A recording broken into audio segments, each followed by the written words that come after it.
Yes, okay.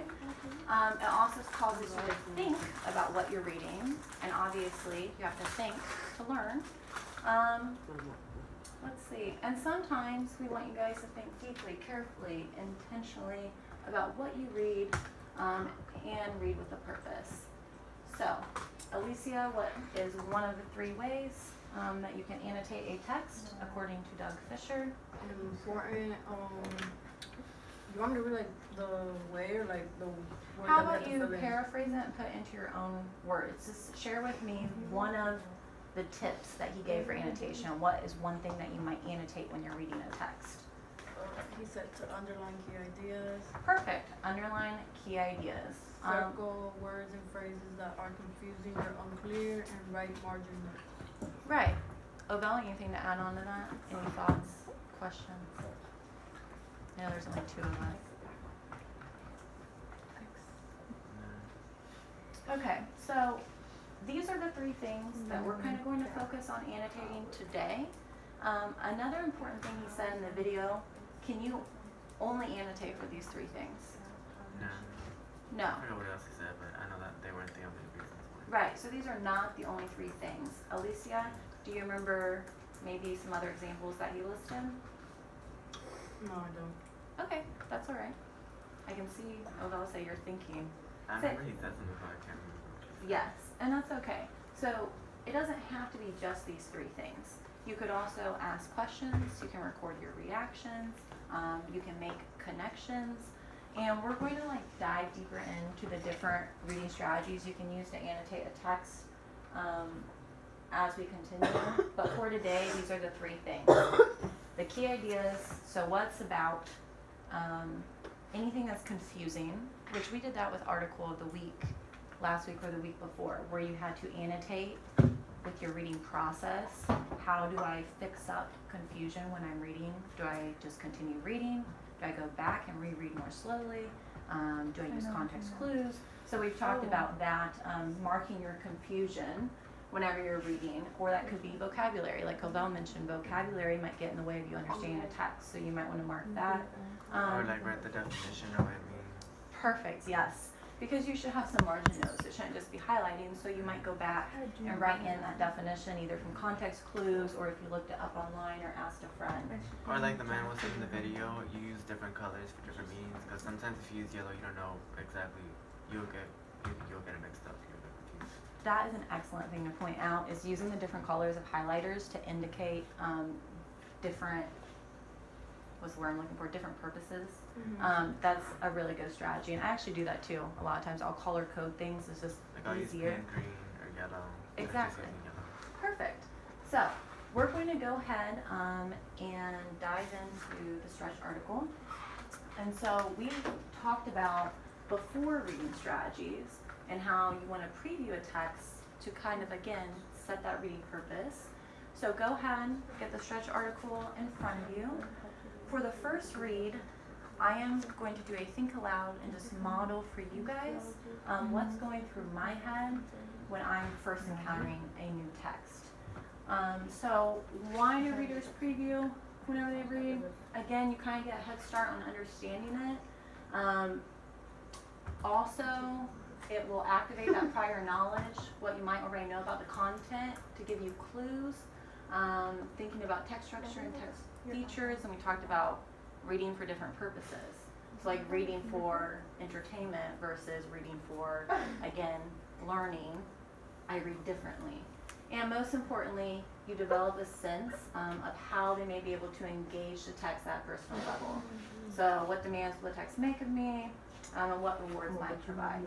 So these are just some questions you can ask yourself to preview. But like I said, I'm just going to do a think aloud.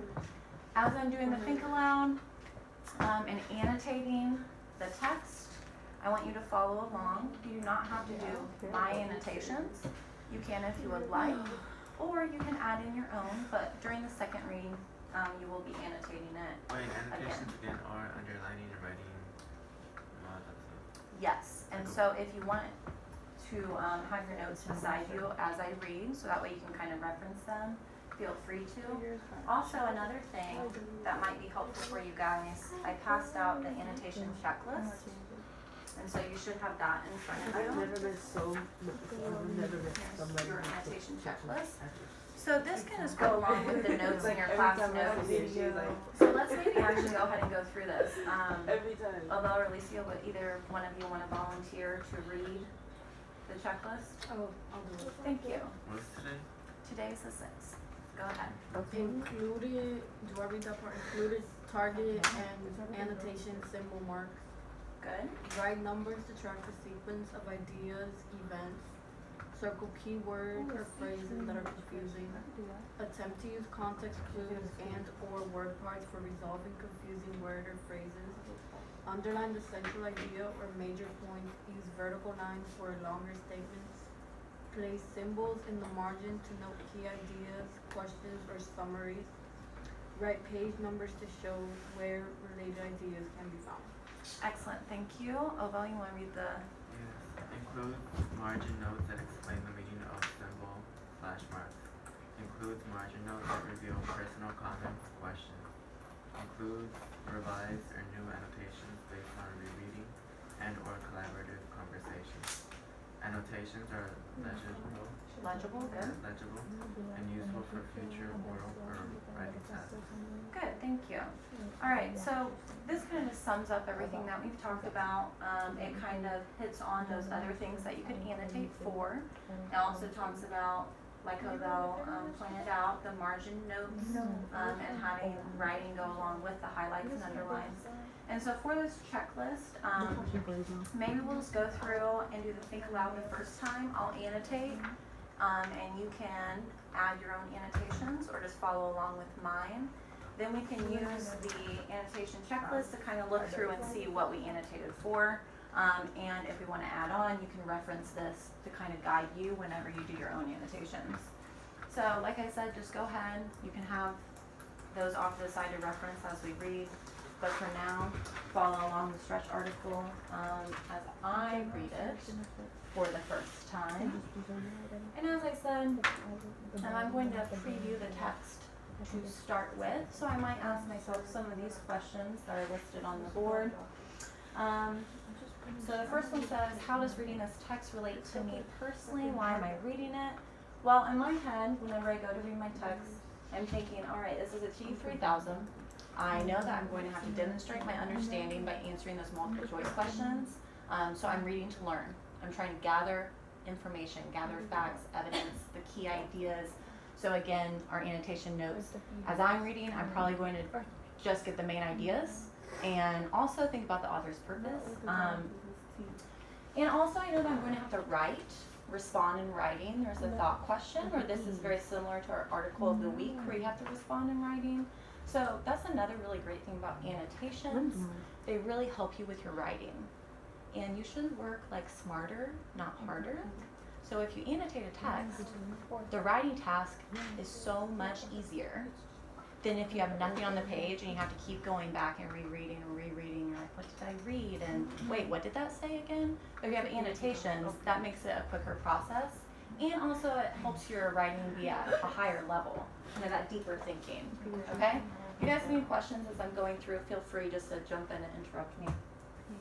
All right, so like I said, I have my reading purpose. I know that I'm reading to learn, gather information. I'm going to go ahead and look at some of the different text features and think about the genre. Since it is on a G3000, oh, I'm sorry, I didn't switch this over so you guys could see me. That was silly. You guys should be able to watch me as I do this using the document camera, but I guess we'll see if this actually works. It did literally a second ago.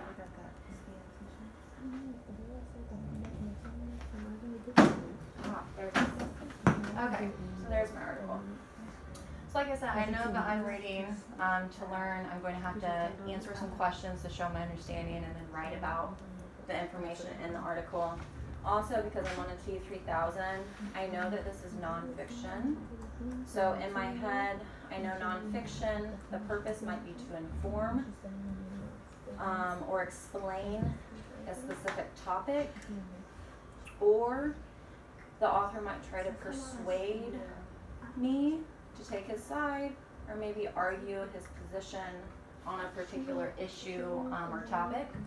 So while I'm reading, I'm going to keep those things in mind, that is nonfiction and true, and that I should either be learning or I'm going to be looking for examples of bias, to know if I should trust the author or not. So that's going through my head. I'm looking at the text features, like the picture and the caption. So it looks like that this is a Japanese business person, and also I see that the bold print of text feature is Tokyo, Japan, which is where they're writing about. So this, it could have to do with different cultures. So the caption says That's the Japanese. setting, right? Yeah, yes, the Location. setting, yes, the location, good. So the caption says that Eriko, age 36, is a Japanese business person who usually works 14 hours a day. She used only 8 of her 20 paid vacation days in 2014. She took 6 of those days when she was sick. Okay, so it's talking a lot about work, and also the title is Working Too Hard. So thinking about what I know and kind of making a connection, it makes me wonder, what is working too hard? Because honestly, I feel like I work really hard, but apparently in Japan, they might be working too hard, and I wonder what that limit is. So that question, also questioning, can help kind of engage you in a text, because now I want to read to answer that. What is working too hard? I don't know, like what is the limit? So I'm going to go ahead and start reading now that I understand kind of what I'm reading for and what the point of the text is. So like I said, follow along as I read. So Tokyo, Japan. Many people in today's work world eagerly anticipate taking some vacation time each year. After all, they work hard and want to enjoy some time off with friends or family. People in Japan, however, have long had a tendency to keep on working, and now the government wants to change that. And I just realized as I was reading that I want to go ahead and break this down into chunks. So if you want to go ahead and do that on your article as well, that will make talking about the text a lot easier when we go to do that. Each paragraph, yes. We have done this before. So Alicia, if you could go ahead and number each paragraph. It should give you a total of 12, I believe.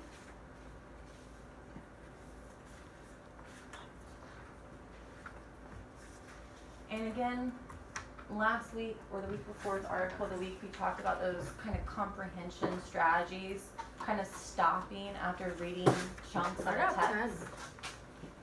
I got 12. Okay, so it should be, I believe, 12. Because I have to number these two? Yes, you do. 11, 12. Yep. Because it indicates the new paragraph. We have that space to show that there's a break. And that's a really nice spot too after each paragraph or after a confusing part, like checking in and being like, did I understand what I just read? Because if not, maybe I need to go back and clarify. So after reading that first chunk, that's what I was doing. I kind of checked it in my head and was like, whoa, wait a second, I forgot some steps. I want to break this up. And now I'm going to go ahead and keep reading now that I've done that.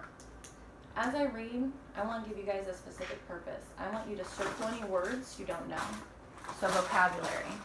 So Alicia, what are you annotating for this first read? Wait, you want me to read it?